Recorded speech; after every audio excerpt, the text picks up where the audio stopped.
Live at lunch. You are looking live. Live at lunch. Live at lunch with Ott and Hanny on 104.5 ESPN, Baton Rouge. What the hell's going on out here? Now, here's Jimmy Ott and Charles Hannegriff. Yeah, for some reason or another, you sound a little taller on radio. Is it live? Is it live? Is it live? Is it live? From Rufino's on Highland Road, welcome to the Friday edition of Live at Lunch. 104.5 ESPN Baton Rouge. Charles Hannegriff, Jimmy Ott, Max Gotro. Braxton back in the studio, subbing in for Jordan today. And we got a full slate of Friday guests. Ace Seminara will be with us. Bruce Marshall will be with us. Troy Macker and Chris Macero all with us today. We'll get some thoughts on the Preakness, the NBA playoffs this weekend. I believe Ace has got a baseball pick for us. MLB. We're watching the PGA Championship, of course. Alex Smalley has opened up now a two-stroke lead on the field at 5 under par. He is through the front 9, which for him today is the back 9. So we'll get you up to date on everything that's going on with that. The back 9's playing tougher. Is it? Okay. Yeah. Not as much as they thought. I mean, the course is playing way tougher than anybody thought. And Justin Thomas yesterday said, man, the pin placements were brutal. Yeah. So maybe and yesterday was supposed to be the day to score.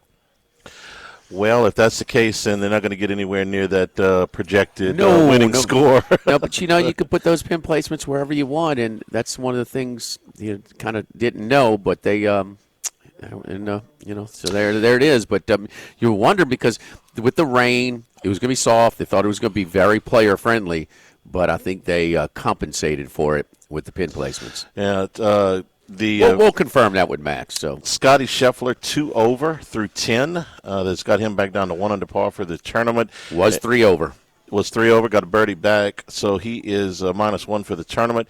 Justin Thomas is +1 for the day, and even for the tournament. One of our consensus picks, Cameron Young, is even par for the day and +1 for the tournament. Projected cut right now is at +2, so I'll let you know. The U.S. Open is broken out at the PGA. It has got some, and it's colder up there than you would think from May, even in Pennsylvania. So chilly temperature. I say chilly temperatures. It's warmed up a little bit from the morning tee times. It's all the way up to 57 now, but the wind is blowing at 12 miles an hour, so it makes it feel a little bit cooler than that. So big deuce point here, Charlie. McDonald for LSU, up a set, 4-all. It's a deuce point, so she's fought off 2 break points already. And the first serve is long, so it'll be a second serve. She's trying to battle to try and hold serve and maybe close this out. LSU lost a doubles point in this quarterfinal match, so they're down 1-0, but won the first set in 5 of the 6 singles courts, and this massive point going on right now, this deuce point, it's because they played no ad. So this is for the game at 4-all in the second set. She went long. She got broken. All right, so explain the format for those that aren't familiar with this. Is the Elite Eight of the national tournament? First to 4 points win. For 4 courts. So you play 2 out of 3 doubles courts to win 1 point. Auburn won that. So they're up 1-0 on the official score, the scoreboard. But of the 6 singles, and all of these count for 1. So LSU's got to win 4-2, as opposed to Auburn goes 3-3. To advance. They're up a set in 5 of the 6, and the only one they lost. Best 2 out of 3 sets. Yes. Okay. Yes. You play a third set tiebreaker.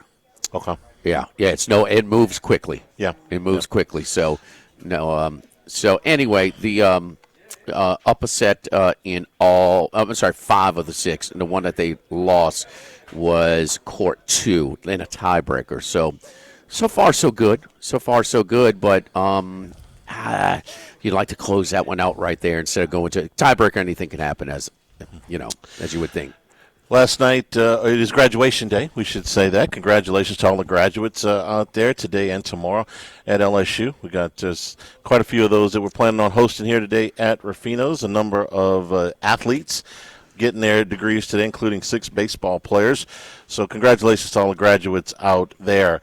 Last night, LSU opened their final regular season series with an 11-8 loss to Florida. Gators got 6 runs in the first inning. Danny Lackenmeyer did not make it out of that first inning. And with Aiden King on the mound, Georgia kind of put that lead, Florida, kind of put that lead in their pocket. King pitching with the big lead wasn't as razor sharp as he normally is, but again, he was pitching with a 6-run lead by the time he went out there to throw his first pitch. LSU would get 3 back in LSU the third. battled, man. They hit. They got 12. King. They got 12 hits, and they got 8 hits off of King. You know, Yes, they as good of a pitcher as you mean front runner for pitcher of the year. I would say, yeah. They hit him. They hit Valinkas at Mississippi State, and they hit Georgia's ace fairly good. But again, the pitching just doesn't. Yeah, the pitching just doesn't hold up. They walked another 13 guys last night. Couple of wild pitches. You had 2 errors, and I think it was it 2 hit batters? You're just not 1 hit batter. I think maybe you're just not gonna. You're not going to be able to win. You gave 17 free bases is what the grand total was, and as Johnson said in the post game, that amounts to 4 runs. Well, you lost by 3. This has been going on all year. Yeah, they were very conscious. Didn't throw William Schmidt. He will not throw this weekend. Didn't throw Kason Evans. He will not throw this weekend. They're setting up for one final last hurrah at the SEC tournament. With this loss, they are locked into the 14 seed. No matter what happens the rest of this weekend anywhere in the league, they'll play the last game on Tuesday night, and that will be against most likely either Kentucky or Oklahoma. So Mississippi State with a big win last night. That was a really fell behind 2-0 and just bam, bombs away. A 13-run inning in the third, and if I'm Texas A&M, I'm very concerned about the postseason. They can hit. But they do not have a Friday night guy. They don't. They don't have a number one, but they can battle their way through. They can swing their way out of some stuff because there's plenty bats on that team. But the lack of a number one would really make me nervous. They're 3-7 on SEC Friday nights when you're throwing your guys. And Valinkas for Mississippi State gave up 2 in the first, but they staked him to a 13-2 lead. The line score might not have looked all that great, but when you're up 13-2. Carry on. Very nice win for Mississippi State. They're looking to host, and if they get through this weekend in good shape, they're going to be a possible top 8 national seed. They got a real good chance at that with an RPI that this morning is still it's still 15 somehow. Who's that? Texas A&M. Mississippi State is at 10 and A&M's at 15. State's got a chance. They're up 2 spots. Yeah, they got a chance. I think they're going to be a host site no matter what, and they got a chance to be a top 8 national seed. But the Alabama A&M 8-9 matchup, Alabama gains a game. That was a very, very tight game. In Tuscaloosa yesterday. Ole Miss. Back and forth. It was. Yeah, Bama got very, very, very tight. So Bama trail from a lot of that. Right, got a break, Charlie. Got a break. All right, on court 4. So Lanton gets the break. She's up a set and now serving 4-3. Sorry, I'll just give you a lot of that right now. Okay. So Alabama wins. They put themselves again in pretty good shape to be a top 8 national seed. Georgia beat Auburn, one of the best games of the night. We don't think it's got a whole lot of meaning because we think both of those have got top 8s not locked up. But it was a real good ball game, and Georgia won that one 2-1. Well, what impressed you about Georgia in that game? See if we're on the same page here. Well, that's one of the better pitching performances that they've got out of their one. That was the first thing that they did. Auburn got a run in the first and never scored again. So that would have been – that's one of the better Friday night performances that they've gotten. That was the biggest. How do they win most of their games? Slugging. Yeah. Did they slug it last night? They did not. No. They won a different way. Yeah. If you're going to translate to Schwab, where it plays completely different from, we think, we'll give Athens a little bit of an edge over Knoxville as being the biggest bandbox, most hitting-friendly park in all of the SEC, and there are a lot of them. They won it a different way. In a team that's hot, a team that's just a really good team in Auburn. who we figure is going to be a top 8 national seed. I was impressed with Georgia last night. No, that was a really good win, and they got a top 8 national seed locked up. They're already the SEC regular season champion, and that's one of the things we like about Auburn is they do not hit a lot of home runs. And so if they get to Omaha, they've got a really balanced club. Texas a winner over Missouri. Vanderbilt a winner over South Carolina. They went over the bottom of the league. Tennessee in a slugfest against Oklahoma. We had that one handicapped right. Cameron Johnson once again, 4 walks in 2 innings. 5 walks in 2 innings. K. Sarah, Tennessee wins that slugfest. And the surprise of the night was that Kentucky beat number 14 Arkansas. A surprise because Kentucky pitched backwards, needing one more win to kind of feel good about their at-large chances regardless of what happens in the SEC tournament. Kentucky saved their ace for what we thought was going to be Game 3. But they got to Dietz for 2 runs in the first inning. They had a 2-run homer. They got 2 more in the 4th, and when they got into the 7th inning with a 4-2 lead, they said, "Okay, Mr. Jelkin, you can be a reliever today. Come in and nail us down. The heck with Sunday. Let's go ahead and get our one win right here." He gave up a solo shot in the 9th, but held on to win it 4-3. So Kentucky took a big step towards getting an at-large bid with their 13th SEC win last night over Arkansas, whose chances of hosting are, I would say, on pretty much life support. There's just a lot of teams that they got to climb over. Kentucky moved up 3 spots in the RPI. So that was what happened Kentucky, in SEC baseball. Man, that guy does a good job. This is not one of the power teams. That is a stat, and I shared it with you off the air. But Kentucky, when they were up 6-1 in Gainesville, after it looked like Aiden King was going to get a loss in Game 1 of that series last weekend, they put up on the graphic they have not lost a game all year when they've led after 7 innings. That's like somebody who's a national seed type of stat. Yeah. Not a team with a losing record in conference play. And so they lost that game. Florida got 5 in the 8th and 1 in the 9th to win it, and kind of avoid King getting credited with the loss. But again, last night, they do hold on. When he had a chance, he knew that one win would be really big to help their resume, to get them in a tournament. He went for the throat. And he got it. Yeah. Mingione, this is the last 4 years for him. Super Regional in 23, College World Series in 24, where they were the number 2 national seed. Regional last year, likely an at-large spot this year. Yes, he's done a very nice job over at Kentucky. We're here at Rufino's, where we're celebrating graduation today. But if you stop in for lunch today, we've got Chef Patrick, I know, had put together another terrific menu. Grouper, little Denver steak. Yes, indeed. Start with the scallops for appetizer, butternut squash puree and toasted hazelnuts with chili oil. Your hot crawfish dip has been a favorite here with the creamy Creole and the croissants. Entree features a seared grouper with crawfish and tasso cream, and the 12-ounce Wagyu Denver steak with smoked tomato butter and green beans and mashed potatoes. Pair that with the Frank Family Cabernet. And that's our menu features here at Rufino's today on this Friday. Okay, I made a mistake. The third set is a full set. Set. Okay. It's not a tiebreaker. So on court 6, the Graham and Ionesco, Graham for LSU, Ionesco for Auburn, they split sets.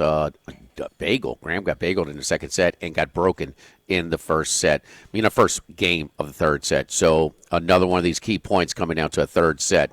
So between Auburn and LSU. Live at Rufino's, live at lunch. 104.5 ESPN Baton Rouge.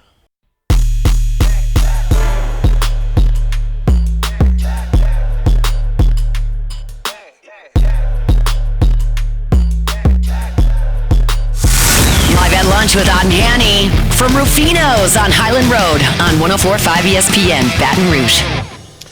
You can always get the show on demand, 1045ESPN.com, LouisianaSports.net. Hannycast up on YouTube with Dan Canterbury and the legend Skip Bertman joined us this week. It's brought to you by Supreme Rice, celebrating 90 years in business here in 2026. Go to SupremeRice.com. All right, let's go out to Chris Macero. Chris, what's going on, buddy?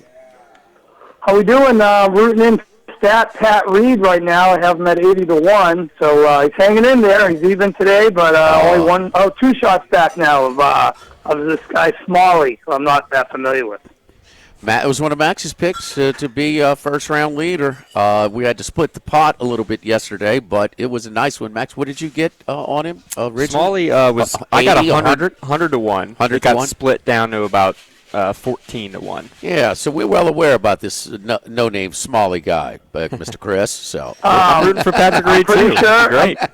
I'm pretty sure Max has my phone number. We could get a little alert once in a while for 100 to 1 shots. We like 100 to 1. You know what they call that, huh? When a guy just sits on his winners and doesn't share, a clam. So well, I have a good 100 to 1 story. Actually, a 300 to 1 story. So, before the baseball season, Humans was tossing back around what awards we should take and what this and what that. And he's like, "Who do you like for Cy Young?" I go, "What's wrong with Cam Switler? I got him at 100 to 1." And he's like, "Wow, that's a good pick. He pitched really good against the Red Sox in the playoffs." And I go, "Yeah, he was dominant. He wasn't afraid of the moment. Big strikeout guy, strong, not going to get injured." So sure enough, he agrees with me. And then when I show up to Vegas a week later, he tells me he got 300 to 1 at Westgate. There was no call. There was no text. There was no, "Hey, Chris, you want a little piece of 300 to 1? No.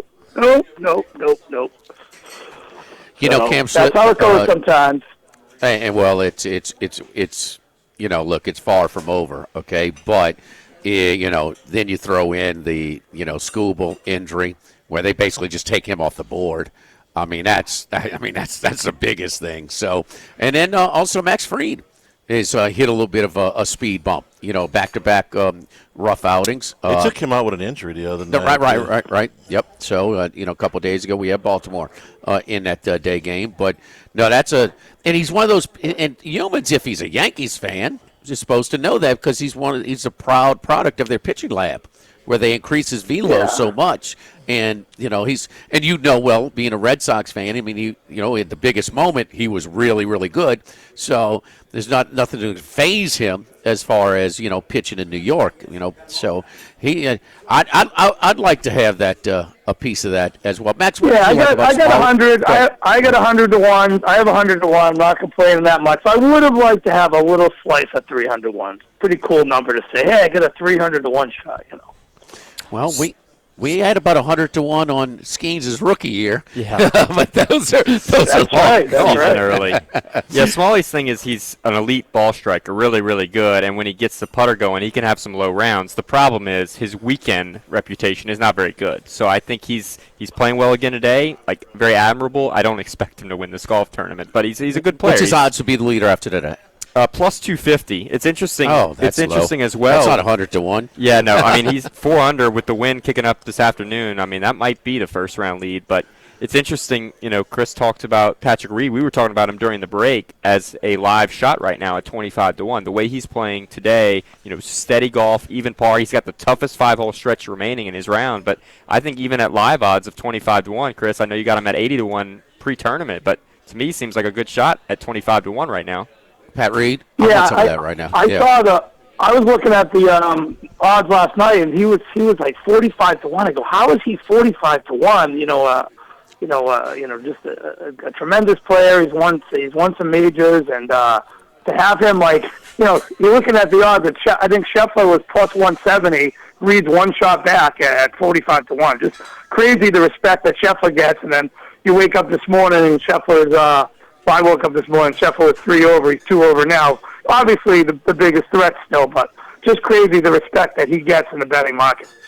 Correct me if I'm wrong. Number 9 is the easiest hole on the golf course, and Hideki Matsuyama is going to his final hole, which is number 9. He's already 3 under. If he birdies there at 4 under, that may very well be the first round lead. He did hit it in the rough, but it is the tie for the easiest hole today with the par 5 16th. So, yes, the 2 par 5s are playing the easiest, but he is in the rough off the tee. So we might see him par that hole. We'll see. But Smalley's got the front 9 to go. The front 9 is playing a shot easier today than the back 9 I'd take 3 under in the clubhouse right now.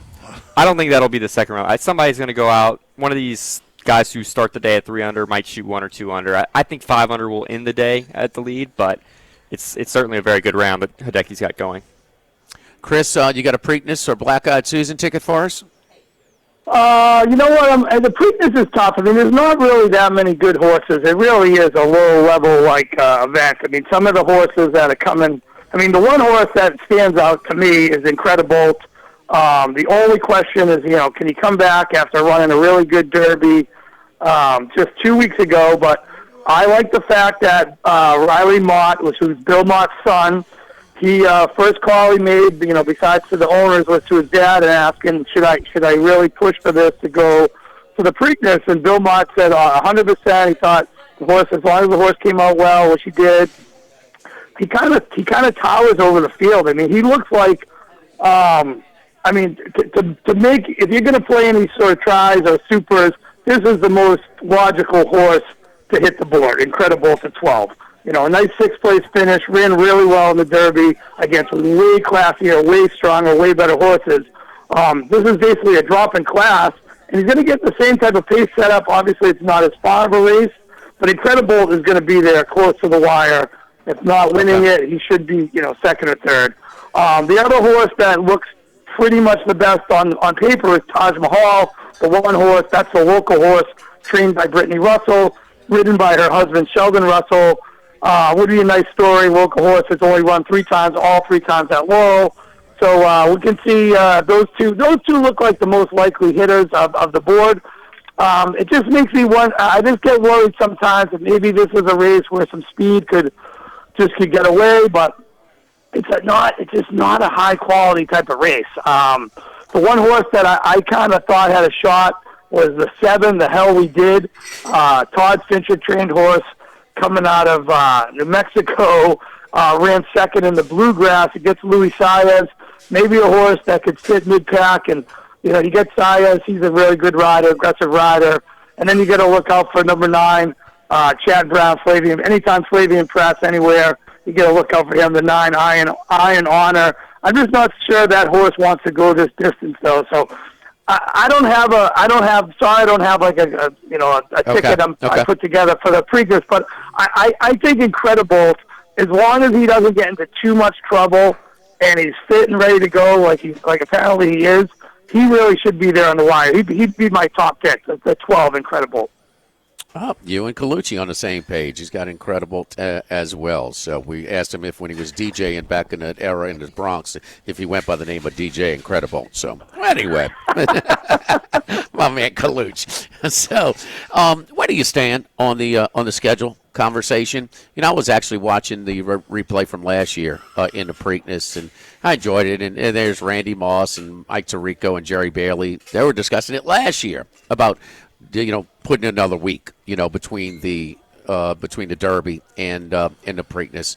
I'm conflicted. I want to see way more of the horses for the Kentucky Derby race in the Preakness, but I also don't want to cheapen, the Triple Crown, because that's part of the toughness. It makes it tough to bounce back right after a tough race 2 weeks later, and when they can have some new shooters and things like that, some horses that are rested more for the Preakness. Where do you weigh on this whole thing? Well, I mean, is it tougher to beat this field of not that classy horses, or is it tougher to beat the same field that you would run in the Kentucky Derby? Maybe you get 10 of those horses back if you. I heard of a couple different views. Maybe you run one the first weekend May, the first weekend in June, the first weekend July.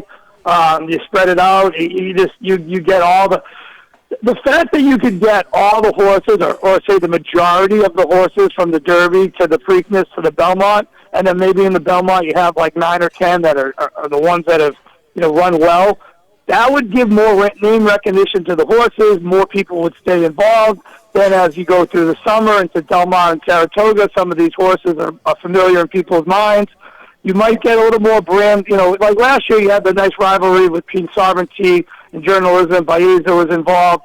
Right. Sovereignty and Journalism became like a big rivalry. And then they came back again this year, which is good. They raced at Oakland. If you could just get some of the names to stick around for a little longer, that's the biggest problem with the sport, the better the horses get, the earlier they retire, they go to stud because they're worth so much money. So you can't push them at 2 weeks. No one runs back in 2 weeks anymore. I'm all for extending it out. I'm not sure how long or what the ramifications are going to be with TV, and I think they're going to wait for the Preakness, the Pimlico reconstruction to be finished, the Belmont reconstruction to be finished. Then they're going to set up a new schedule. And I think if you can get 12 horses out of the Derby or even 10 horses out of the Derby instead of only 2, I think that's going to be a bigger factor of just getting viewership, getting name recognition, and it's tougher to beat those 10 horses than it's going to be to beat these 13 horses at Laurel on tomorrow afternoon. Cavaliers are 4.5 over the Pistons, looking to close it out there. Detroit blowing a big lead in Game 5. And then the Spurs getting a lot of support and the over up to 5.5 to 18.5 at Minnesota. Any opinions there? Yeah, I mean, I need the Pistons to win, but I've given up on this team. I mean, 100-91 under 4 minutes ago. I don't think any team's lost at home in the playoffs under those circumstances. I'm sick and tired of watching this James Harden. Everyone's saying he's playing great, but most of it's on free throws. It's just he's baiting the refs, and it's just a tough watch. It's really tough to watch for me. I don't have really an opinion on the game. Mitchell's a little bit banged up. He rolled the ankle late, so if he's fine, I guess Cleveland closes him out. But it's just a tough series to bet. It's an ugly series to watch. Both teams are kind of a mess. I think the Knicks take care of either one. I do like the Spurs a little bit tonight. The Spurs' 3 wins have been by 38, 7, and 29. In Game 4, when Wemby got ejected, they had an 8-point lead with 8 minutes to go. The extra day's rest does help Minnesota, but I just think the Spurs are a much better team. They've dominated in the paint, 288 to 212. They've led in rebounds as well. I think if the Spurs can just limit their don't shoot as many threes, just get the ball down low, dominate like you have in the paint. All the games they've won, they've covered. I don't think that'll be any different tonight. I think they get the job done. I think they want to get a little bit of rest before the OKC series. I don't think they want to go to 7. All right. Anything else you on, Clam? I mean, don't.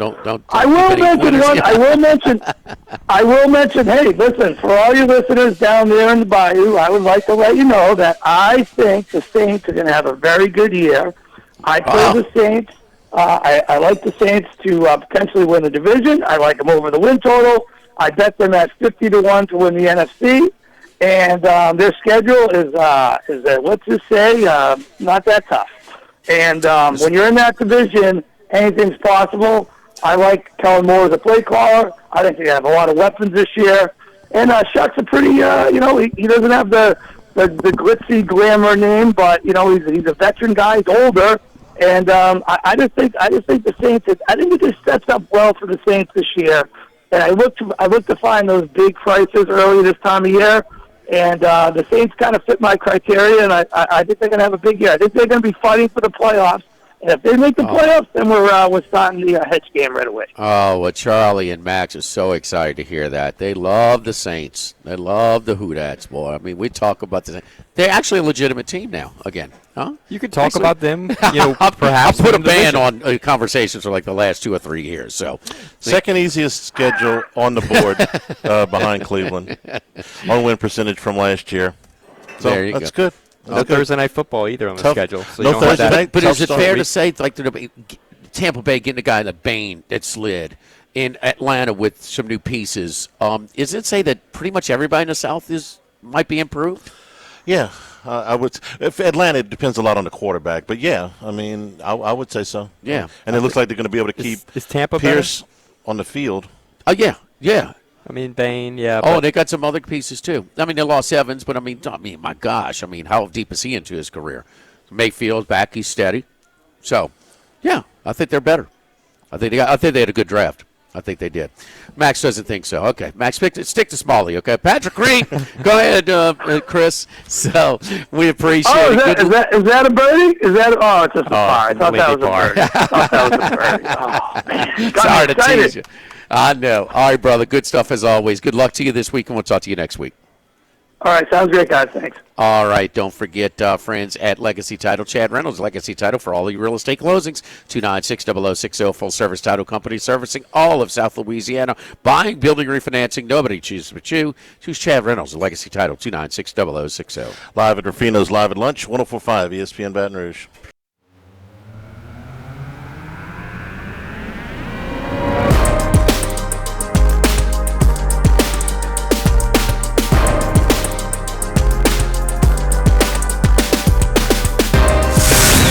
Lunch with Odd and Hanny from Rufino's on Highland Road on 104.5 ESPN, Baton Rouge. Host of golfers at 3 under par at the PGA Championship on the lead. One of them is in the clubhouse. That's Hideki Matsuyama, who shot 67 today, 3 under in the clubhouse with 5 other golfers at 3 under still on the course. All right, LSU is down 2 courts now, 2 courts to 0. Yikes. As they drop the number 2 court as well. A lot of these are creeping toward third sets as well, so we'll keep you updated. LSU needs to win 4 of the next 5 courts, but they were up in all of them in the first set, but they have tightened up. So one that is forced to a third set is court 2.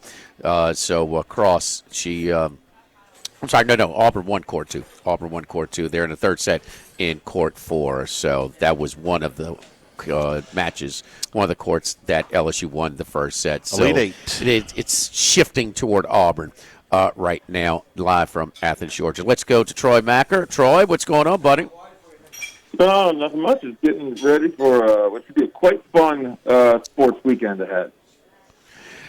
Where's the shift in action, man? This is kind of everything's all over the place. You know, Scheffler is, he was the leader for the first time, or co-leader of the first time in his major history of all the success that he's had. He's never been a first-round leader, and he kind of joked with the Robert Eves, the ESPN reporter, and says about it's the operative term here. There's a lot of us up here, but still, we thought that he was going to, go on. He was certainly the favorite after today. So, but man, Smalley, and the thing is all over. Justin Thomas and Keegan Bradley, a fight with one of the rules officials, arguing that we're not slow playing, but it kind of throws the whole odds board into a little bit of a train wreck. What are we looking at, and what has been the most popular bets at Bet Rivers for this PGA? Well, we'll start with the latter, and it's a pretty easy answer. It's Scotty Scheffler. I think he's biggest liability. If not, it's like a large bet, a couple large bets on a long shot. But Scheffler is we've taken the most money on him. We've taken the most tickets on him to win outright. And before the event, he was like 4-1, 5-1, and him going off in the afternoon, gives it bettors some time to get on that while they're seeing the course play out. And if you were able to get on it, a couple hours in, you realize, well, no one's really racing out to a big lead. They want to make it playing tougher. That's what they wanted to do. So you figure if Scotty's anywhere within 3 shots, I mean, you could probably go as far as 5 shots. It's a pretty good bet that he's going to be there on Sunday. So if you get him at 3-1 or 4-1, considering by the time we get to Saturday, he's going to be in the hundreds because of who he is and how people back him. We've already taken a couple bets pre-event on him at like $10,000 or more to win outright. I think one was 5-1, one was like plus 520. And the rest of the leaderboard, it's PGA Championship. I feel like, this is anecdotal, it's in all the majors where you could get a random winner. This is the most likely. So like a Smalley, we take limited to no action on him. Maybe some live as he continues. But with guys like Xander near the top of the odds leaderboard at plus 700, John Rahm's still there at plus 1150, Minwoo Lee, who is a popular first-round leader bet, and Matsuyama surging, who's a major champion. I think that there'll be action elsewhere. So if a no-name or an also-ran does win it, it's going to be a massive, massive win for the book. But a Scheffler win would be a biggest golf win of the year for the public, and probably one of the biggest wins the last 2 or 3 years.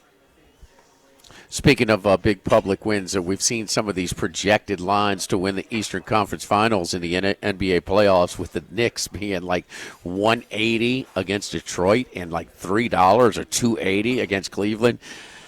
Isn't that much public support? We know they get excited whenever the Knicks show any kind of signs that they are in tech.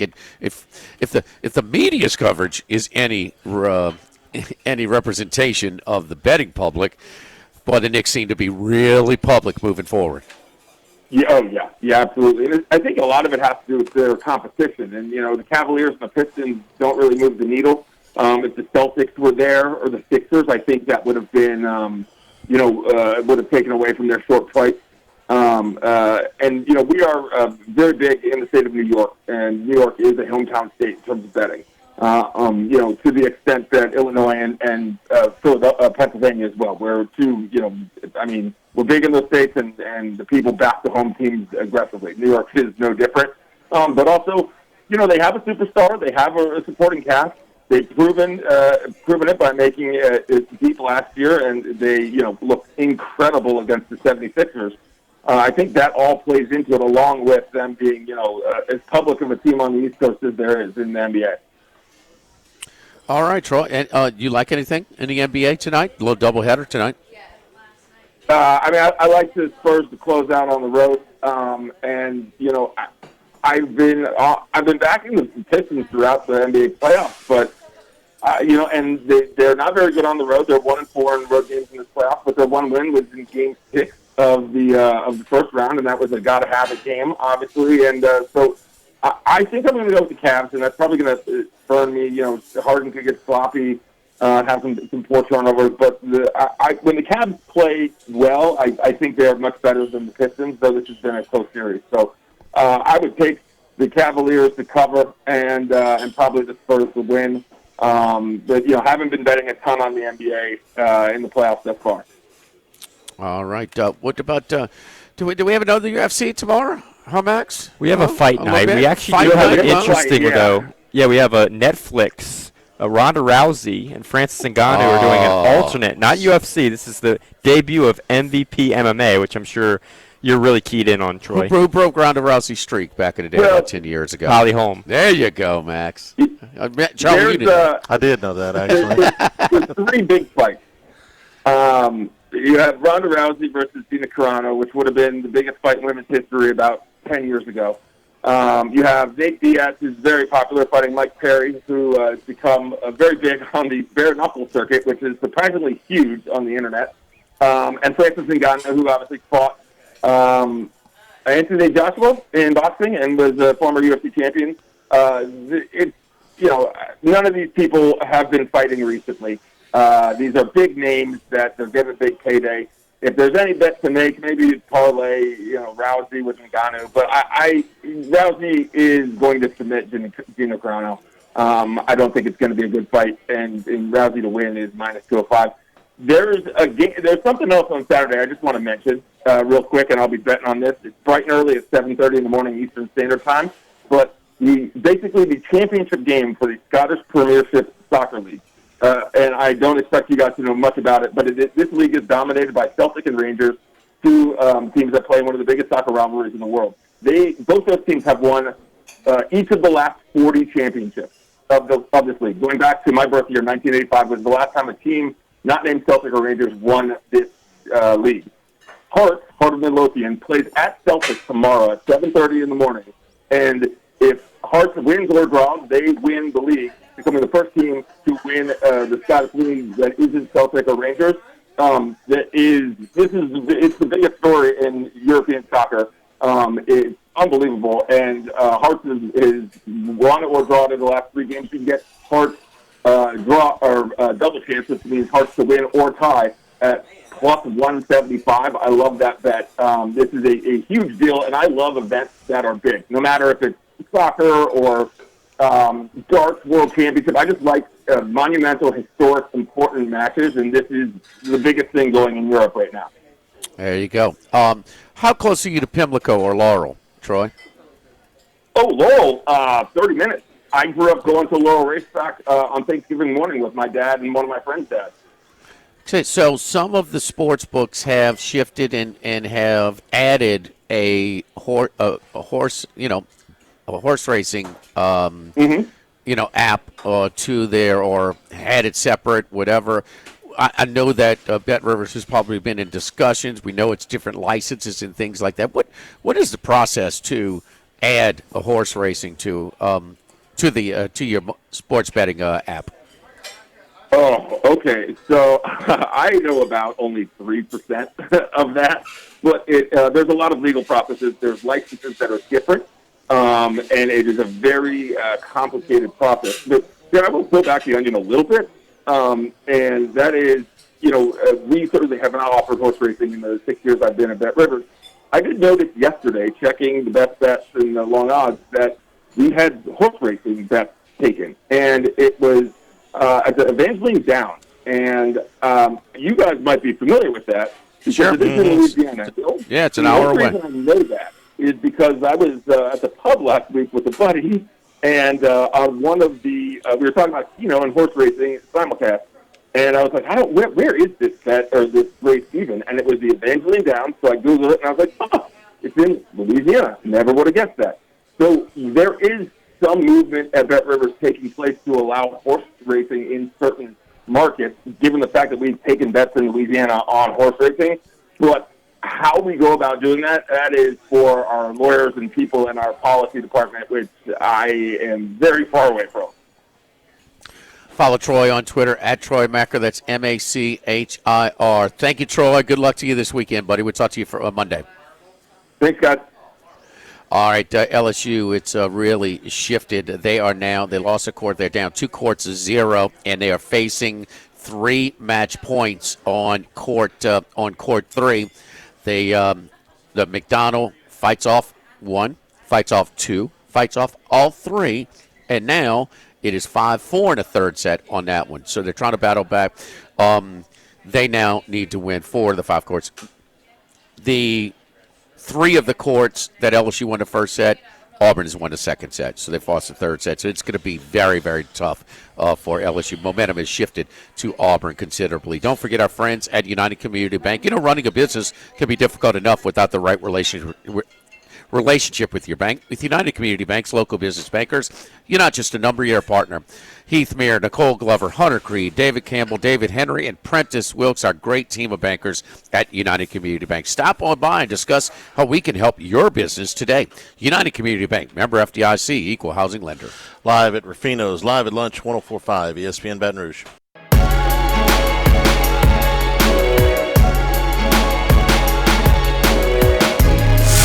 Live at lunch with Odd and Hanny from Rufino's on Highland Road on 104.5 ESPN Baton Rouge. Back here at Rufino's live at lunch, PGA Championship. The leader in the clubhouse is Hideki Matsuyama at 3 under par. 4 of the golfers are 3 under par. That does not include Alex Smalley. 3 straight bogeys has put him back to 2 under. Here comes Scotty Scheffler, though, with a birdie at number 4 to put him within 1 shot of the lead. He is through now 13 holes. He's playing the front 9 second today. Patrick Reed, who was 1 shot off the lead, just made only his 2nd bogey of the tournament at number 15, so he's back to 1 under par. Same score for Justin Thomas, who's been up and down today. He's got 3 birdies and 3 bogeys on his round. He's 2 shots off the lead. But we've got, let me see if I can get this number right, at even par or better, 39 golfers that are all within 3 shots of the lead. I got that right, Max? It's very jam-packed for sure. There's no real separation at this point. They're just trying to survive and make it to the weekend, which the cut line's looking at like 4 over par, which is crazy that you could be 8 shots back heading in the weekend and miss the weekend entirely. Can I ask you this? Let me just pick one of these guys. Xander Schauffele doesn't tee off for another hour. Would you rather be 3 under in the clubhouse or 2 under with a round to play at this point? Oh, 3 under in the clubhouse. Okay. Easily. Right. Easily. It's playing almost 3 shots over par today. So, even if you shoot an above average round, 3 shots better than the field, you're just shooting even. So one of our consensus picks, Cam Young, hanging in there. He is through 14 holes today. He is 1 under par for the day and even par for the tournament. So it's anybody's ball game at this point up in Newton Square, Pennsylvania, just right outside of Philadelphia. LSU ladies trying to hang on to they deal lost life in another Athens. court. They're down 3 courts, so they got to win all 4 courts. It's going to be tough. Bruce Marshall, when we come back here live at Ruffino's, live at lunch, 104.5 ESPN Baton Rouge.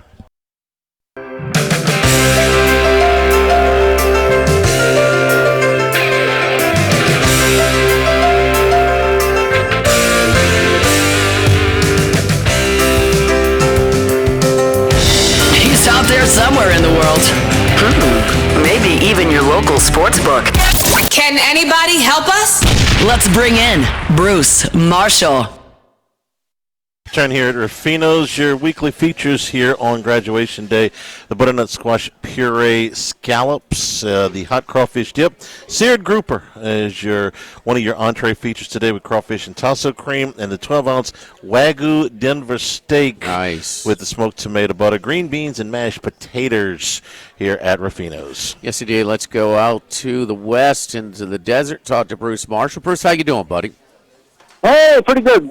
Much better after hearing that menu that you got there at Ruffino's today. Oh, it's divine, man. Happy graduation day to all the graduates. A big day in Baton Rouge at LSU and Southern. Yeah. So a lot of people always come and celebrate over here at Ruffino's all day long. So they stagger the graduations now. They used to, Charlie, when you graduated, they do a whole thing at once? They did mine at once. Yeah, but that's because I graduated this summer. So it was in the August. It was in the August window. I know there's some graduations going on tomorrow morning as well at LSU. Oh, no, it's all day. It's today and tomorrow. Yeah. So they stagger, and then we stagger the reservations over here at Ruffino's throughout the weekend as well. Bruce, we don't talk about horse racing a lot, but where do you weigh on this whole Triple Crown thing? And history is such a big thing. They want to try and maybe change the calendar a little bit. Did they miss an opportunity when they're racing at a different venue and a different distance into Belmont, moving it to Saratoga? It's a smaller track, so they can't run 1.5 miles. And they're going from Pimlico to Laurel. Did they miss out on an experimental season to try and change the calendar this year? Yeah, I've been thinking about that since we mentioned this last week, Jimmy, and I'm now thinking, maybe they should move the Preakness back. Because I was thinking by the old stuff and I'll make these horses run like the old days they used to. But whatever I think about it, if the Derby horses keep skipping the Preakness, it's going to wreck the whole Triple Crown thing.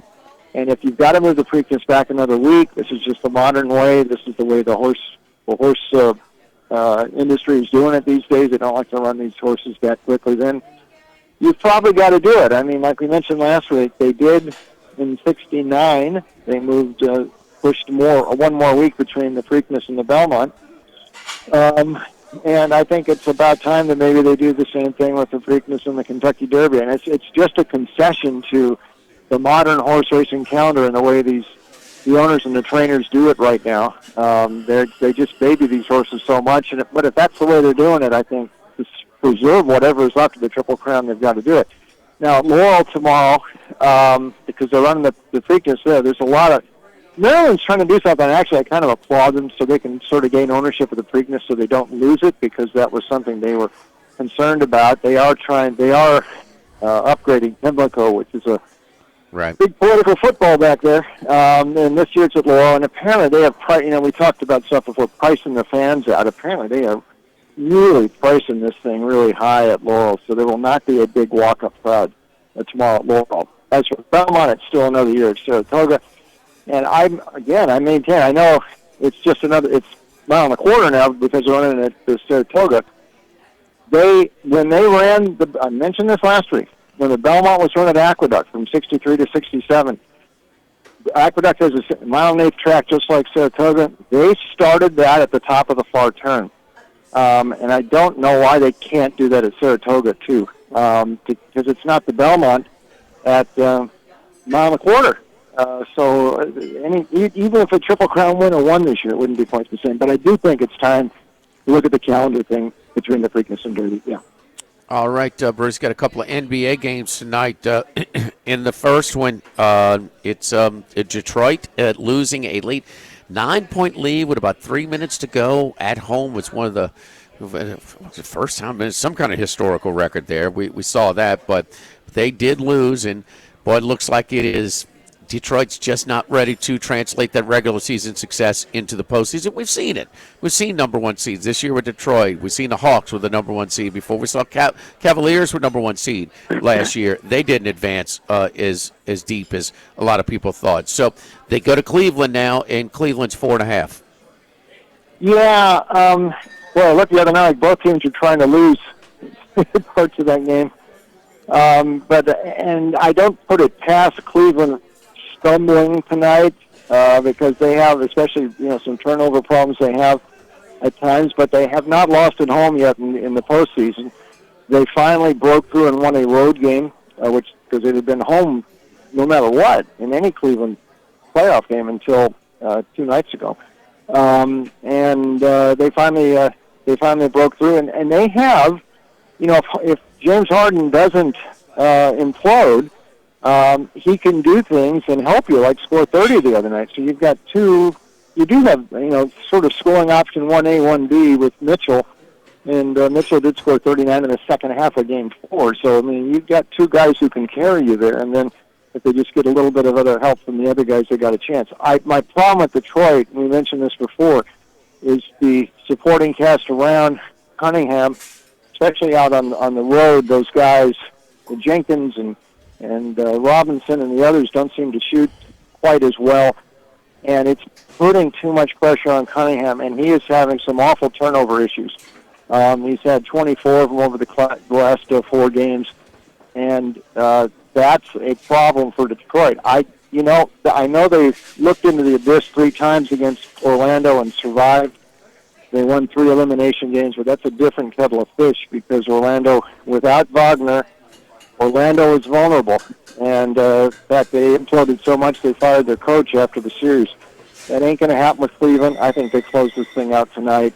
Probably get that 4.5 too, because the first 2 games, most of these games have been, played kind of the same, but the margins, at least the first 4 games, ended up being 7-10. I think that's what happens again tonight.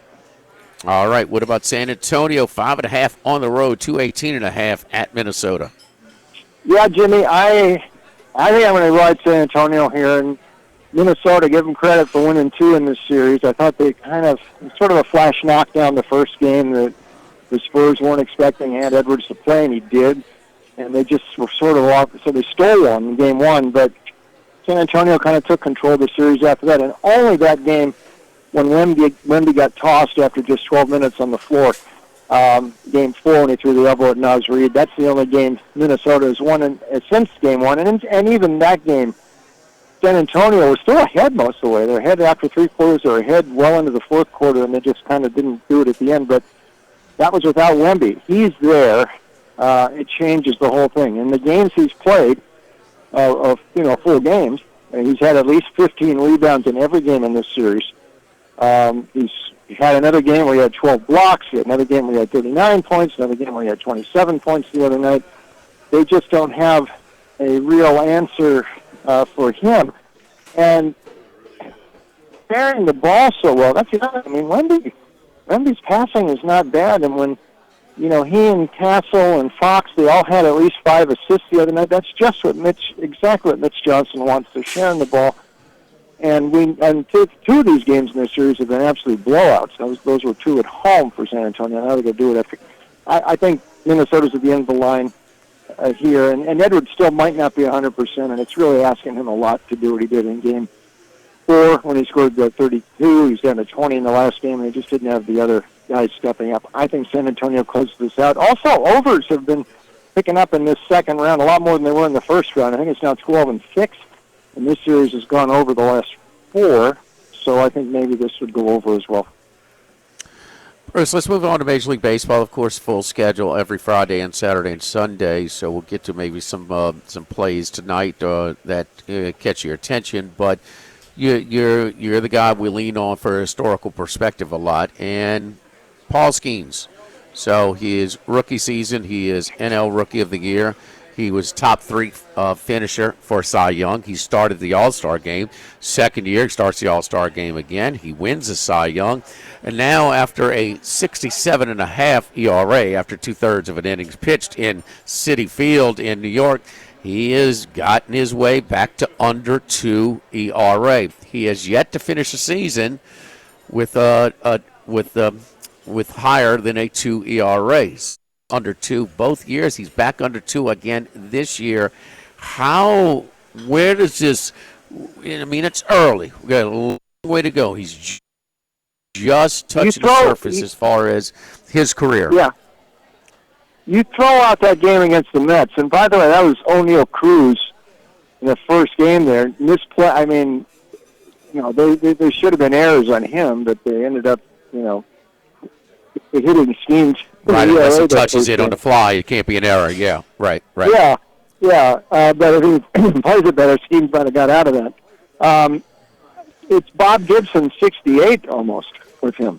The way he's just dominating, and he almost he was in close to no hitter. Well, it's more 7 innings of it, only 1 hit. He's been almost untouchable. The only kryptonite for him seems to be St. Louis, which beat him again. And he's at 0-5 now against St. Louis in his career. Everything else looks Bob Gibson 1968 to me, and he's almost untouchable. And it's keeping the Pirates, and they're getting some other help. Keller's not pitching bad. Skeens is sort of the Pied Piper here of this Pittsburgh Renaissance, and now it's Colton Griffin, and now they're above 500, so it's very exciting. But I think he may end up being the All-Star starter again. I think he might win the Cy Young, and the Pirates are going to stay in the race. And like you, I'm hoping they can find a way to keep him up there, like they've done with Colton Griffin beyond whenever his free agent window comes up in a few years. But it's very exciting. But it's Bob Gibson 68 type stuff. Bob Gibson's ERA his first 3 years in the league was over 4. Sandy Koufax's ERA his first 3 years in the league was 4 exactly. Really? Just to give you some historical perspective on some of the best of all time with what Skeens is doing, where his ERA is under 2. Well, 68, you had 8 guys finish with an ERA under 2. It's a different era, Now, one was a reliever, only one of those 8. Was that Bob Gibson, Louis Tiant, Sam McDowell, Wilbur Wood, Dave McNally, Denny McClain, Tommy John, Bobby Bone, Stan Bonson. It was. Bruce, was that the last year before they lowered the mound? Yes, it 68? is. That's the year, and Gibson was 1.12. By the way, one note on the Preakness. Yeah. Can I go back to that for 1 second? You notice there's a horse in this race called. There's a horse called Napoleon Solo in this race. Tomorrow. Uh-huh. For those who don't know what that means, Napoleon Solo was the name of the lead character in the Man from U.N.C.L.E. TV series in the 60s. That's the character Robert Bond played. So that's where Napoleon, when I saw the name Napoleon Solo, I thought, oh my God, this guy, whoever named him must be old enough to remember the Man from U.N.C.L.E. What is this deal where I'm going through all these pictures, and then like 29th, there's a guy, 20th for ERA leader in 1968, a guy named Blue Moon Odom? What is that? Never heard of John Odom, sure. Yeah. Okay.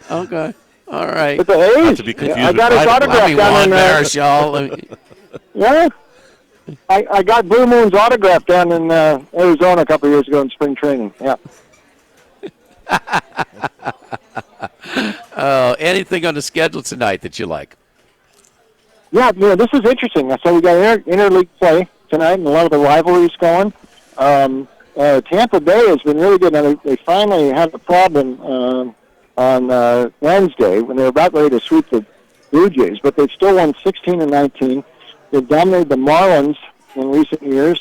They're at home where they're 14-4 this year. By the way, they've got the new stadium. They're going to get it built on the other side of the bay. Good for them in Tampa Bay area. But it's Schulten's tonight, and he's not quite an opener.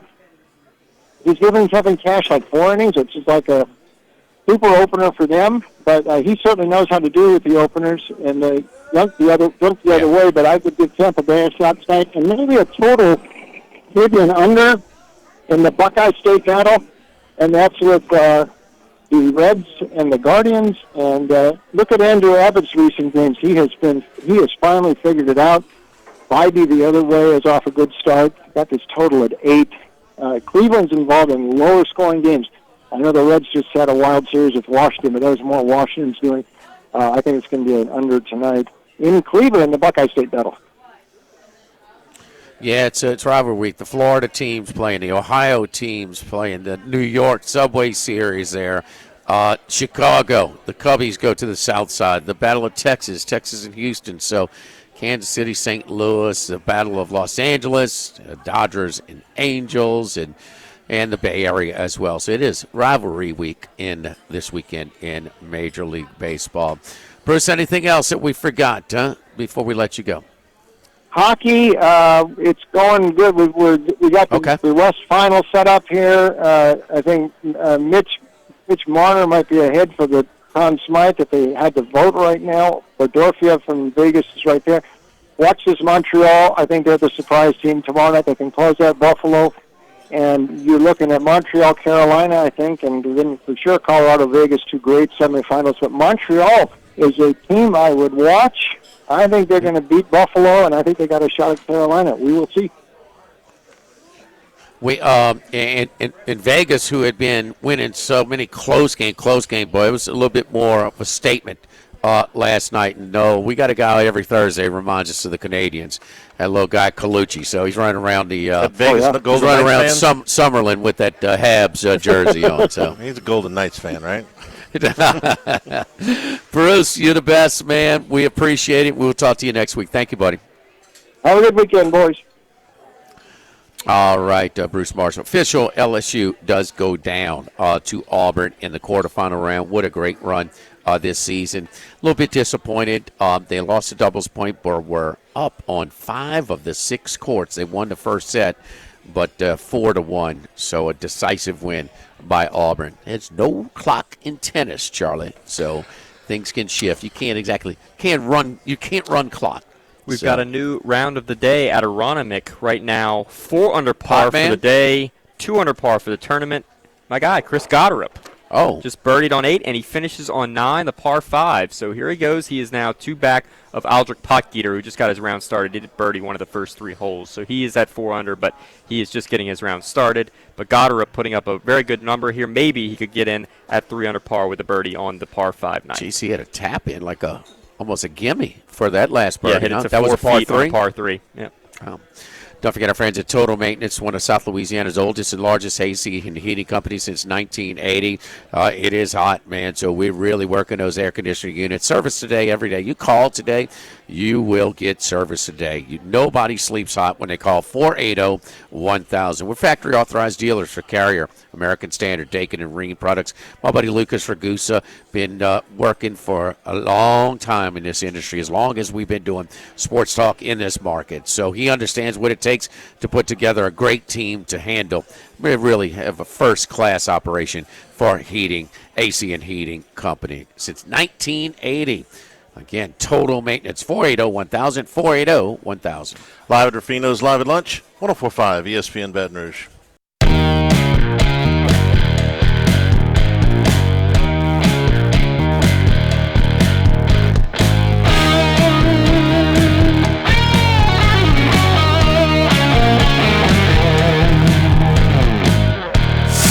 Live at lunch with Odd and Hanny from Rufino's on Highland Road on 104.5 ESPN Baton Rouge.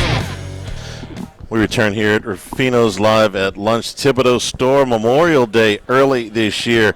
Be a week from Monday, so you need to replace your grill. Specials on the website at thethibodeaustore.com on the Brawl Kings and a number of other. Get your backyard grilling started at the Thibodeau Store, the Pierre Part Store, also in LaRose and Lockport. Get to all 4 of these individual sites at thethibodeaustore.com. So lots of grills as we head towards Memorial Day, and of course all summer long the Napoleon Freestyles are also on special right now. The Thibodaux store, 900 St. Patrick Highway in Thibodaux. Also delivering lumber to you out of the Pierreport and Lockport locations. If you have building projects due this summer, get your lumber out of the Thibodaux store. Again, available for delivery there. And expert instruction, too. If you're not exactly sure what you're doing, you want a little bit of advice, they'll make sure you're not wasting time and money. Online, thethibodauxstore.com. NFL schedule release yesterday. The New Orleans Saints have, by win-loss opponents percentage, we knew this before, now we just know the order, is the second easiest in the NFL. You got to take that with a grain of salt because it changes a lot more from year to year in the NFL than it does in college football. The Browns have the easiest schedule, and the toughest schedule, according to this, is the Chicago Bears. Looking at the Saints' schedule, the thing that jumped out at me is the middle part of this schedule. You got to play everybody. It's just what order you're going to play them in. But from the second week of the season all the way to the week before Thanksgiving, the Saints only play one true road game. They play 3 games at home in the Superdome against the Raiders, Falcons, and Vikings. They go to the Giants. They play the Steelers in Paris. Then they come home for 2 more games against the Browns and Panthers. I don't think any of these are unwinnable games for New Orleans. They're not going to be favored in all of them, but these are all winnable games for the Saints. That 7-game stretch, I suggest they make hay while the sun's shining because they're going to be underdogs, and I think significant underdogs in both of the first 2 games at Detroit and Baltimore. Touchdown. It's a tough start to the season when you built a lot of momentum. I would have preferred an easier start, but que sera. Then you get that 7-game stretch where the schedule lightens up for you, and almost all of those games are at home. And then you finish up with 3 out of the last 5 on the road, and they're all division games. You get one of 5 each. of the last 8 as well.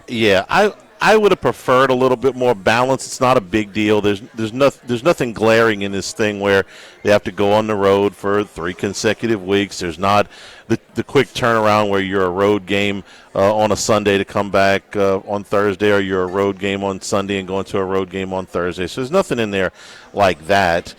And there's no stretch where, they're playing, the Seahawks, Eagles, and what Broncos or something like that in 3 consecutive weeks. But it is bunched up with a very favorable stretch in the middle of the season, that middle part, Max.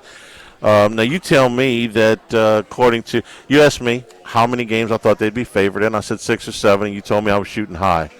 Saints are only favored right now in 5 of these games? Yeah, 5 games. A little surprising to me looking at a couple of the home games that they're dogs in. The Vikings in Week 5, they're 1.5-point underdogs at DraftKings, and the Tampa Bay Buccaneers in Week 18. So the 5 games. How many of the games are less than a field goal of the 12 that you're saying that they're underdogs in? Dogs, they are less than a field goal in. You already said 1, the Vikings. It looks like 6 is what I'm saying. Are all less than a field goal? Of them. Okay. Half of them. Half of them. That's a pick. Yeah. Yeah. I'm sorry. Pretty much. No, that's a pick. And how many of the 5 they're favored in are less than a field goal? They are only favored by more than a field goal in 2 games, against the Browns and against the Cardinals. Yeah. So, the majority of the games are under field goal. Ton of 50-50s. And this is sort of where you are when everybody the strength of the schedule is very important. If you don't think it aided New England in their run, in Drake May, in his candidacy for MVP, you're just not paying attention. I mean, it helped them. But we don't know. This is based on what? What is the strength of the schedule this year based on? Based on last year's results. Yeah. So okay, well, I mean, last year's results, this is a year-to-year league, and, a lot of difference. But in the end, it will make a difference. We're trying to project, but we don't truly know. I'm not underscoring, not trying to, make light of the strength of schedule, because you got a team to the damn Super Bowl last year. It really did. Now, the fun thing that must be with the Saints is, it's Peyton year, 2 games on the road to start.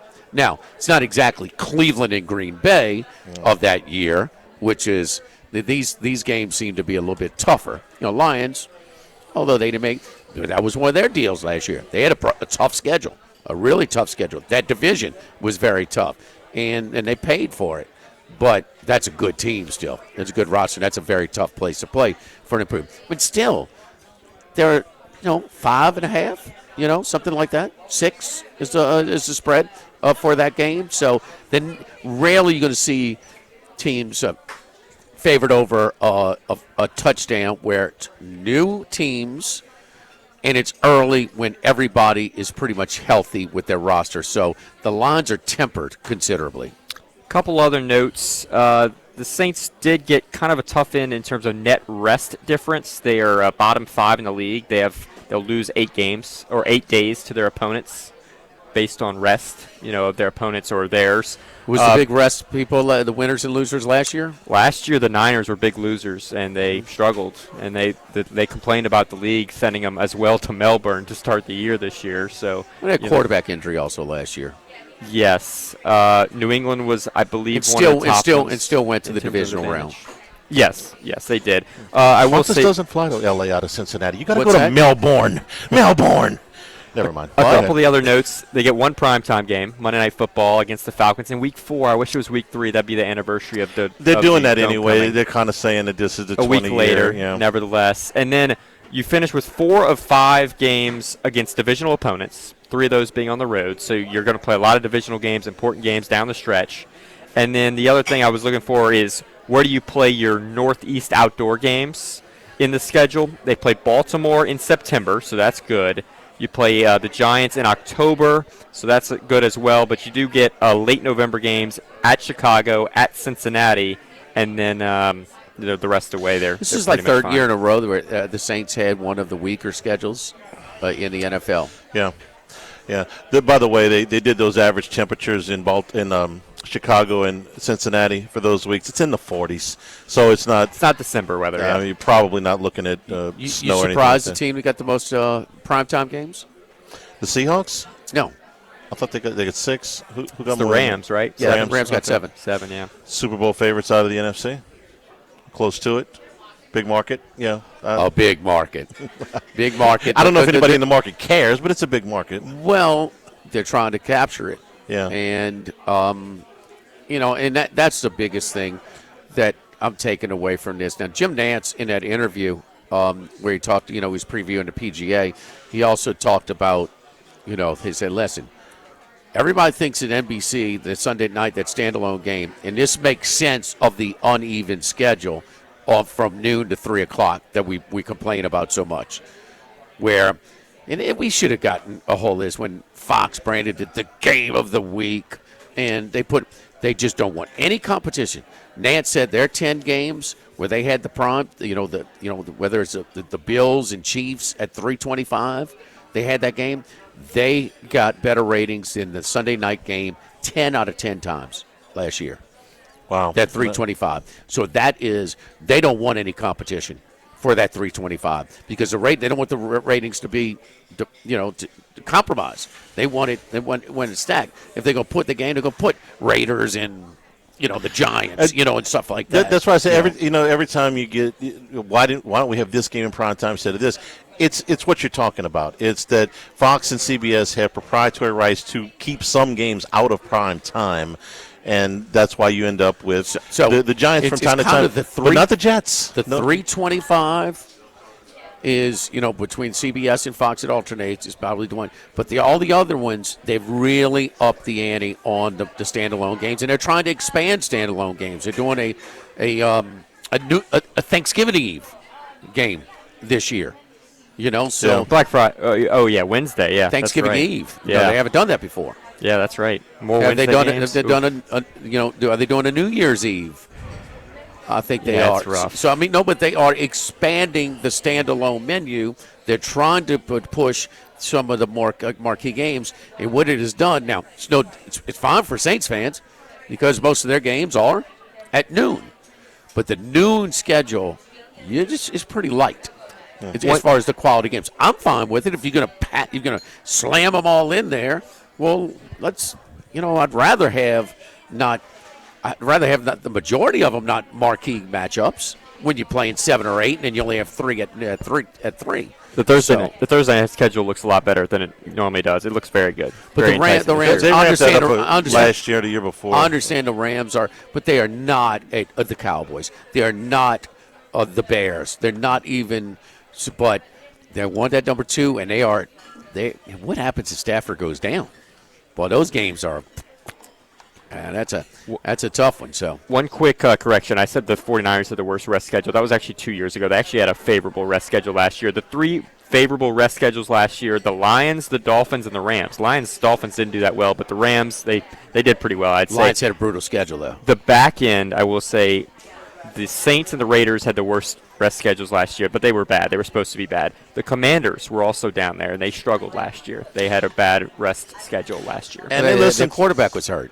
I think that rest is all good, but I think that Burrow being in or out of the lineup is more important than the rest schedule. Yes. And they did listen to you in the league office, Jimmy. 5 teams with 0 primetime games: the Dolphins, Raiders, Titans, Cardinals, and the New York Jets will not be on prime time this year. What? They could flex them in. They finally know. Well, they finally heard you, Jimmy. They got rid of it. Got rid of the Jets. There you go. And they went with the number 2 media market. Nothing I can do about the Giants, but the Jets. Yeah, no Jets. Yes, indeed. So Rufino's schedule today. Happy graduation to all of the graduates this weekend. I had the pleasure to take the graduating siblings, the Badawis out, Mira and Omar. Congratulations to them. So it was a pleasure spending some time with them on this memorable weekend. Our appetizer features today, the scallops. Boy, Chef Patrick does. I love the way he does his scallops. With a butternut squash puree, toasted hazelnuts with a chili oil. Hot crawfish dip was a creamy Creole bechamel sauce, Louisiana crawfish tails, and crostinis to dip them in. A seared grouper is our catch of the day with crawfish and tasso cream sauce, garlic, basil, and olive oil capellini. Suggested wine pairing is a Frank Family Chardonnay out of Napa, and our 12-ounce Wagyu Denver steak, smoked tomato butter, green beans, almondine, and the mashed potatoes. Suggested wine pairing is a Frank Family Cabernet out of Napa. So very, very good stuff over here at Rufino's. So we do have room. So it's staggered, and always a festive crowd over here for Rufino's for graduation weekend. Live at Rufino's, live at lunch. 104.5 ESPN Baton Rouge.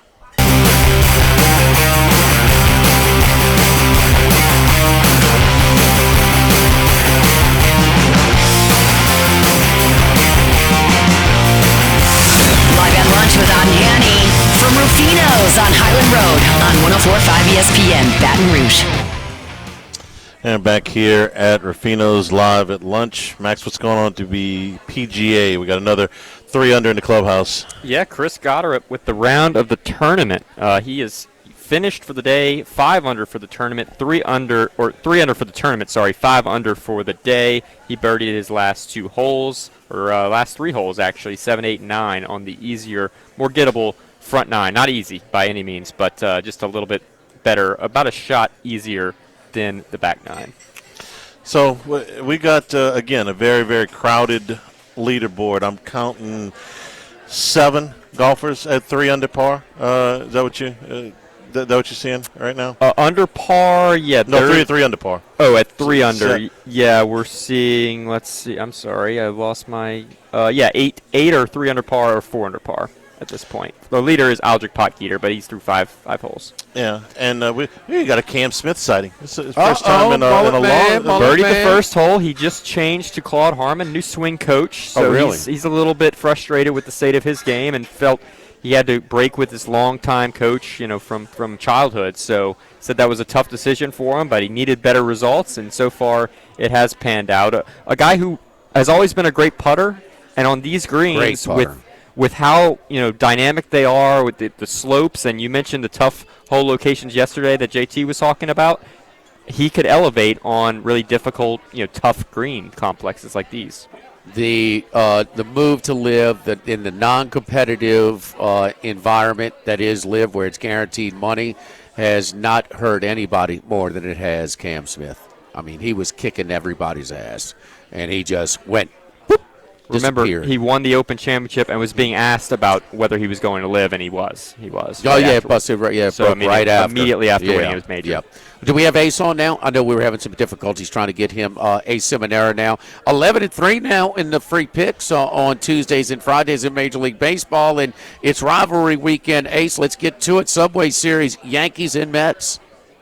Yeah, the old days, this would have been, the interleague where everybody built that up just a couple of times a year. Now with the way the schedule is, it's kind of every day, but especially this week, yes, rivalry weekend, and certainly a great matchup going on today in this Subway Series game. And before we start, I'd love to offer everybody an opportunity, Jimmy, to get involved in my free text pick service, 631-805-6165. Just text the word free picks.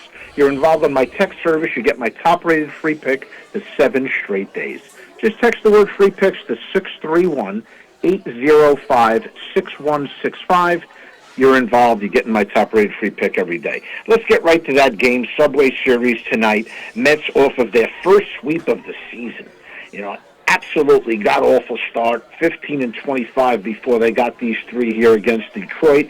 Get a little pressure off of Carlos Mendoza, the manager, and they had some injuries, obviously. Catcher Francisco Alvarez added to the IL on Wednesday. Joins Lindor, Polanco, and Louis Robert Jr. That's almost half of your starting lineup on the IL, so that's the reason why they've had an awful start to the season. Clay Holmes going tonight for the Mets. Ex-Yankee reliever making his first-time start against the Yankees. Not really an overpowering pitcher, only 37 Ks in 48 innings. Solid ERA, though, 1.86 ERA, 4-3 record. Right now he's their best pitcher amongst the team that just can't get out of their own way. But only problem with him is he's opposing Cam Schlittler. And he is absolutely up for this big game type of environment. Steinbrenner, the old George Steinbrenner used to make these games a lot bigger than just the regular series. Well, absolutely the fans make it like that. It's all over the back pages, the headlines here today, everything. This is it. This is a huge game for both of these teams. Yankees not coming in playing very well, lost 5 out of their last 6. But with a guy like Schlittler, as they say, momentum in baseball is as good as your starting pitcher the next day. And you're talking about Cam Schlittler, 5-1 ERA, leading the American League with a 5-1 record, leading the American League with a 1.35 ERA, 59 Ks in 53 innings. Every big game he's had to come up to so far in his young career, whether it was the playoff game last year against the Sox, the following round against Toronto, it wasn't his fault that they lost that game. Big game earlier in the season at Boston. He was literally getting death threats. Comes out and pitches lights out. This is the guy I can put my money on and feel completely comfortable. Let's extend that 11-3 on-air baseball record with the Yankees tonight, minus $1.50 and Cam Schlittler. Cam Schlittler. What did they say that they had Schlittler at Humans 200-1? Cy Young 300. 300-1. Yeah, he's down plus 200, down to 2-1. Now the Tariq Skubal injury is has the biggest impact. But, part of that pitching lab that the Yankees had to increase his velo, he has been on fire. And it's downhill after, shoving it down to the Red Sox throat in postseason play as well. So we're looking at the Yankees minus 157 right now at our local shops here, the DraftKings outlets at Bally's and the Queen. All right, to the NBA, and San Antonio had a big lead and blew it and came back and extended again. They covered, running away with Game 3. Now, 2 Game 6s tonight. Detroit and Cleveland. Cleveland's 4.5 and 2 10.5. But, Ace, you want to talk about the late one tonight. 8:40 tip our time. San Antonio 5.5 and 2 18.5. Yeah, these young Spurs and Wembanyama, 27 and 17 the last game, 126-97 blowout.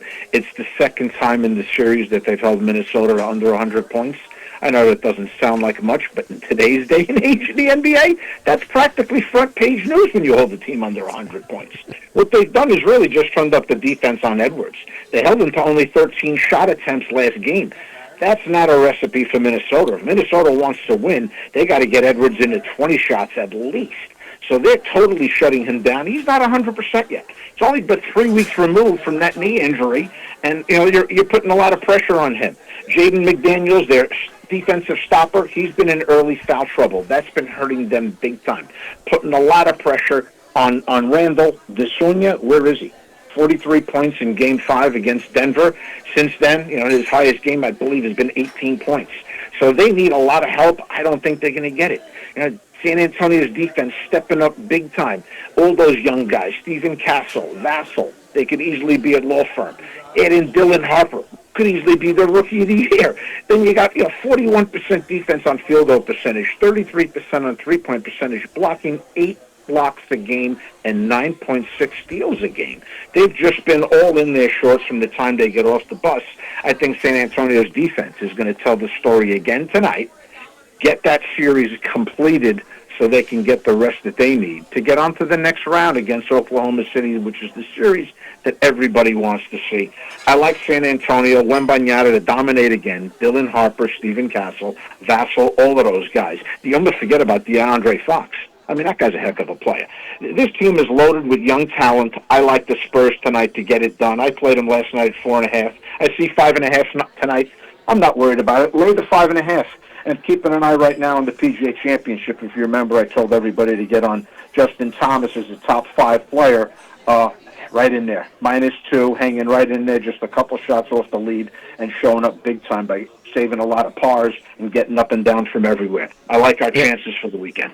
Max, give us an update on JT. I know he and Keegan Bradley were having a mouthful for the rules official and trying to increase their pace, but they were getting after it. Max, they got put on the clock. He's on the last hole. He's got a birdie putt of quite length, so he's going to probably par the last to finish at 1 under for the day, 2 under for the tournament. Pace of play has been a real issue apparently all day today.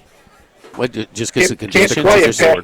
Can't play past the group in front of you. Not really sure what that official was looking at. Maybe talk about the group ahead of him that's holding him up. You can't play past people in a PGA Tour. I've tried to do it on the local places here and gotten into some situations, but that's not going to happen here at the PGA. It seemed that's what they were. That was their argument with a lot of bottlenecks around tee boxes and greens. You have to wait on the group next to you, wait on all that stuff, and the wind being up always slows down play. 631-805-6165, 631-805-6165.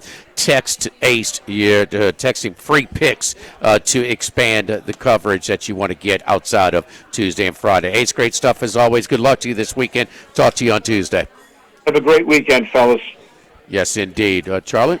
All right, we are coming down the stretch here. Remind you that Louisiana Health and Injury Center is helping you deal with pain. Dr. Michael Goff and his staff have helped us out so many times in our family. So if you're having back pain, neck pain, things that are keeping you from getting a good night's sleep or restricting your motion, you're going to feel better, let them help you out with an adjustment or cryotherapy, ultrasound therapy, dry needling. Any of the techniques can target those problem areas and get you to feeling better. Airline Highway, Plank Road, Jefferson Highway near Drusilla. Dr. Michael Goff, Louisiana Health and Injury Centers. Live at lunch from Rufino's, 104.5 ESPN Baton Rouge. Live at lunch with Otten Hanny from Rufino's on Highland Road on 104.5 ESPN Baton Rouge. And return here at Rufino's, wrapping things up for the afternoon. LSU in Florida tonight at 6:30 at the box. Liam Peterson for Florida and Marcos Paz for LSU. Gators open the day a -130 favorite. That's up to -155 now. And Jay Johnson reiterating last night that you will not see William Schmidt or Cam Evans in this series. Kaysen Evans, excuse me. I'm thinking about all my Camerons on the golf course right now. Kaysen Evans in this series, as they will point them towards the SEC tournament next week. LSU is locked into the 14 seed. That means the final game on Tuesday, most likely against Oklahoma or Kentucky when they get to that one. Max, one more time from the PGA. Last thoughts? Still a jam-packed leaderboard, but Cam Young eagled the last hole, so he finishes 3 under 67 for the day. Nice round. He's 2 under, 2 back of the leader. And just worth tipping the cap to a club pro who is going to make the cut. He shot 3 under 67 today. Ben Kern, nice round for him. He is 1 over for the tournament. Michael Block, the guy, the tour pro who made it a few years ago, Blocky as he's known, bogeyed the last 2 holes. He's going to miss the cut, it looks like, by 1 shot. All right. Thanks to everybody for participating. Our friends here at Ruffino's, the butternut squash puree scallops, the hot crawfish dip, the seared grouper, and the 12-ounce Wagyu Denver steak among your appetizer and entree features here today at Ruffino's. Monday, we are at Chris's Specialty Foods right across the street. Thanks to Braxton for doing a great job filling in today. For Max and for Jimmy, Charles Hanniger saying thank you and good afternoon. Stay tuned for Hunt 104.5 ESPN Baton Rouge.